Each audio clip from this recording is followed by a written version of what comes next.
Hello everyone, welcome to wifi study which a part of an academy group. दोस्तों, polity GK का ये part 2 होने वाला है, जो कि प्रीवियस ईयर क्वेश्चन इसमें हम कवर करने वाले हैं और काफ़ी इंपॉर्टेंट रहा है। इससे पहला पार्ट अगर आपने नहीं देखा है उसको भी जरूर देख लीजिएगा, उसमें भी बहुत सारे क्वेश्चन कवर किए थे और आप सबके कमेंट भी बहुत अच्छे आ रहे थे। सेशन पसंद आए तो प्लीज़ लाइक करना और अपने सभी दोस्तों के साथ में शेयर जरूर करिएगा। बाकी मैं आपको अनअकैडमी प्लस के बेनिफिट बता देता हूं दोस्तों। अगर आप अनअकैडमी प्लस सब्सक्रिप्शन ज्वाइन करते हैं तो आपको क्या क्या चीज़ें मिलने वाली है। देखिए, इसमें लाइव क्लासेस मिलती है, स्ट्रक्चर कोर्सेज मिलता है, वीकली टेस्ट मिलता है, अनलिमिटेड एक्सेस मिलता है और भी बहुत सारी चीज़ें। पर्सनल गाइडेंस हो गया, टेस्ट एनालिसिस हो गया, एक्सपर्ट गाइडलाइंस होगी, स्टडी मटेरियल, स्टडी प्लान। देखिए, बहुत सारी चीज़ें और भी। जब आप अनअकैडमी प्लस को ज्वाइन कर लेते हैं तो ये सारे बेनिफिट आपको एक साथ मिलते हैं। और अनअकैडमी प्लस को प्लस का कोई भी सब्सक्रिप्शन ज्वाइन करने के लिए, चाहे एसएससी हो, बैंक हो, रेलवे हो, तो उसके लिए आपको एक रेफरल कोड की जरूरत होती है, जिससे कि आपकी फीस में डिस्काउंट मिल जाता है। तो ये कोड आपको अप्लाई करना है, STUDY10 STUDY10 without any space. आप इसका स्क्रीनशॉट ले लीजिए और अपने दोस्तों को भी बताइएगा, खुद भी ज्वाइन करिएगा। बाकी एसएससी में दोस्तों सफलता बैच स्टार्ट हो रहा है, इसको आप ज्वाइन कर सकते हैं। Complete batch on general studies, इसको आप ज्वाइन कर सकते हैं। ठीक है, 3 नवंबर से स्टार्ट हो रहा है अभी। और जब भी आप सब्सक्रिप्शन ज्वाइन करें दोस्तों, एक चीज़ का जरूर ध्यान रखिएगा कि आप 24 मंथ या 12 मंथ का ही सब्सक्रिप्शन ज्वाइन करें, क्योंकि 6 मंथ में आप देख सकते हैं पर मंथ 900 पड़ता है और 24 मंथ में 325 पर मंथ मतलब आपको सब्सक्रिप्शन मिल जाता है। तो सबसे बेस्ट यही रहेगा। बाकी आप डिपेंड करता है कि आप कितने दिन में आप एग्ज़ाम क्रैक कर लेते हैं, उसके हिसाब से भी आप सब्सक्रिप्शन ज्वाइन कर सकते हैं। और ये कोड आप अप्लाई करिएगा STUDY10। ठीक है, 10% का डिस्काउंट प्लस आपके क्रेडिट कोइन अप्लाई होंगे, उसमें डिस्काउंट। तो आप ईजिली मतलब अवेल कर सकते हैं बहुत ही कम प्राइस में। ठीक है, तो चलिए शुरू करते हैं आज के सेशन को और प्लीज़ पूरा एंड तक देखिएगा। दोस्तों, आज की वीडियो का पहला क्वेश्चन है, किस समिति की सिफारिश पर राज्य के नीति निर्देशक सिद्धांत को संविधान में शामिल किया गया है? तो इस क्वेश्चन का राइट आंसर बताइएगा। बिल्कुल सही आंसर किया है जितने भी स्टूडेंट यहाँ पे बी ऑप्शन लगा रहे हैं, तेज बहादुर सप्रू कमेटी, यानी कि ऑप्शन बी राइट आंसर हो जाएगा। चलिए थोड़ा सा मैं बता देता हूँ आप लोगों को कि राज्य और केंद्र सरकार के बीच संबंध और शक्ति के संतुलन की जांच करने और संविधान के ढांचे में बदलाव का सुझाव देने के लिए जून 1983 में सरकारीय आयोग की स्थापना की गई थी। ये लाइन एक बार दोबारा से पढ़ लेना आप लोग, और ये पीडीएफ आप डाउनलोड करके पढ़ सकते हैं। बिल्कुल याद हो जाएगा, चीज़ें भूलोगे नहीं। ठीक है, समझ गए? चलिए बढ़ते हैं नेक्स्ट क्वेश्चन की ओर। अगला क्वेश्चन है, उपराष्ट्रपति के रूप में चुनाव के लिए योग्यता का उल्लेख किस अनुच्छेद में किया गया है? बताइए किस आर्टिकल में किया गया मेरे प्यारे दोस्तों? बिल्कुल सही है। इस क्वेश्चन का राइट आंसर इज, तो इस क्वेश्चन का जो सही उत्तर होगा दोस्तों वह क्या होने वाला है? बिल्कुल सही, नन होगा, इनमें से कोई नहीं। देखिए, article 66 election as a vice president is mention article in 66, यानी कि आर्टिकल 66 में ये मेंशन है। अच्छा, आर्टिकल 58 और 84 में बता चुका हूँ। 157 क्या बताता है? तो आर्टिकल 84 बताता है qualification for membership of parliament, important है, याद रखिएगा। 157 बताता है qualification for appointment as a governor, दोनों इंपॉर्टेंट है दोस्तों। ठीक है, और जितने भी अपॉइंटमेंट से रिलेटेड होते हैं उनमें फिर कहीं ना कहीं कन्फ्यूजन होता है, तो आप कन्फ्यूज नहीं होइएगा। एक दो बार रीड करना और दोबारा से वीडियो को भी रिवाइज कर सकते हैं, तो सारी चीज़ें याद मिलेंगी। क्वेश्चन आता है, प्रोटेम स्पीकर की नियुक्ति कौन करता है? वो अपॉइंट्स अ प्रोटेम स्पीकर। तो देखिए दोस्तों, बहुत ही इजी है। आप सबसे पहले तो मुझे कमेंट बॉक्स में बताएंगे कि प्रोटेम स्पीकर कौन होता है। देखिए, प्रोटेम स्पीकर वह होता है जो आपका लोकसभा का स्पीकर नियुक्त होने से पहले जो टाइम होता है, यानी कि जो टेम्परेरी स्पीकर नियुक्त किया जाता है उसको प्रोटेम स्पीकर बोलते हैं। और दोस्तों, इसको प्रेसिडेंट अपॉइंट करता है, ये आपको याद रखना है। कौन करता है नियुक्त? प्रेसिडेंट, याद रहेगा। चलिए नेक्स्ट क्वेश्चन आता है, इनमें से कौन अनुच्छेद महिलाओं को मातृत्व लाभ प्रदान करता है? Which of the following article provides maternity relief to women? तो कौन सा आर्टिकल प्रोवाइड कराता है दोस्तों? अरे वाह, बिल्कुल सही, आर्टिकल 42, यानी कि सी इज द राइट आंसर। अच्छा, यहाँ पे 40 और 41 क्या बता रहे हैं, इनके बारे में भी देख लेते हैं। आर्टिकल 40 बता रहा है, the organisation of village panchayat यानी कि ग्राम पंचायत का गठन, यह आर्टिकल 40 में आता है। 41 में right to work to education and to public assistancy in certain cases, काम करने का अधिकार शिक्षा के लिए और कुछ मामलों में सार्वजनिक सहायता के लिए, यह आर्टिकल 41 बताता है। और ये आपका 42 है गाइज, ये 41 नहीं है, प्लीज इसको करेक्ट कर लीजिए। Article 42 to make provision for just and human conditions for work and maternity relief, यानी कि काम की न्याय संघ और मानव वोचित दशाओं का मातृत्व लाभ उपलब्ध कराना, यह आर्टिकल 42 बताता है, जो कि मैं ऑलरेडी आपको बता चुका हूँ, डिस्कस कर चुका हूँ। क्वेश्चन है, इनमें से कौन से मौलिक अधिकारों का उल्लेख आर्टिकल 19 यानी कि अनुच्छेद 9 में नहीं है? तो देखिए article 19 which of the fundamental right is not mention in article 19, तो right to sleep, right to drink water, right to property, ये सभी कोई भी इसमें नहीं होता है दोस्तों आर्टिकल 19 में। ठीक है, ठीक है। इनमें से कौन सा प्रावधान संविधान में विदेशियों के लिए उपलब्ध है? ध्यान से सुन लीजिएगा पहले। Which of these provisions is available to foreigners in the constitution? What is the right answer? तो गाइज इस क्वेश्चन का राइट आंसर होगा फंडामेंटल राइट्स। देखिए fundamental duties, directive principle of state policies, ये फॉरेनर्स के लिए नहीं होते हैं। ठीक है, बट कुछ फंडामेंटल राइट्स होते हैं, सारे नहीं होते, कुछ फंडामेंटल राइट्स होते हैं जो कि फॉरेनर्स के लिए भी होते हैं और इंडियंस के लिए भी होते हैं। ठीक है ना। अगला क्वेश्चन कहता है कि राज्यसभा के सभापति के रूप में चुने जाने की न्यूनतम आयु क्या है? What is the minimum age to be elected as a chairman of Rajya Sabha? तो यहाँ पे अगर मैं बात करूँ दोस्तों, minimum age to be elected as the chairman of Rajya Sabha is कितनी होगी भाई, बता दीजिए कमेंट बॉक्स में। 35 ईयर्स। मैं राज्यसभा की बात कर रहा हूँ, मैं पूरा हाईलाइट करके क्वेश्चन को पूछता हूँ, उसके बाद भी कुछ स्टूडेंट आंसर गलत कर देते हैं। देखिए मैंने राज्यसभा पूछा, कुछ ने लोकसभा के हिसाब से आंसर लगा दिया। ठीक है, तो ऐसा नहीं करना है भाई, ध्यान से अपना देखते हुए करिए।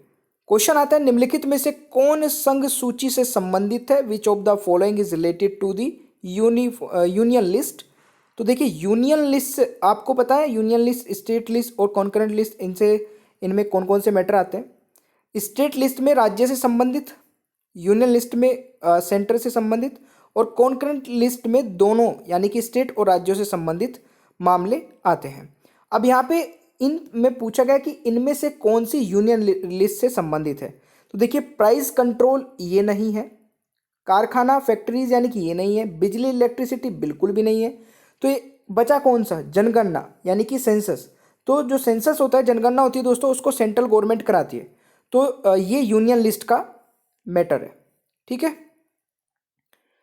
चलिए अगला क्वेश्चन आता है, राज्यों की विधान सभाओं में अनुसूचित जातियों और अनुसूचित जनजातियों के लिए सीटों का आरक्षण किस अनुच्छेद से संबंधित है? तो reservation of seats for schedule caste and schedule tribes in the legislative assembly of the state is related to which articles? तो ये आर्टिकल 332 यानी कि आर्टिकल 332 से संबंधित हो गया दोस्तों। बाकी 330, 331, 332, 333 मैं एक बार बता देता हूँ फटाफट से। तो आर्टिकल 330 क्या कहता है कि लोकसभा में अनुसूचित जाति और अनुसूचित जनजाति के लिए सीटों का आरक्षण होगा, ये आर्टिकल 330 बता देता है। 331 बताता है लोकसभा में एंग्लो इंडियन समुदाय के प्रतिनिधित्व होंगे।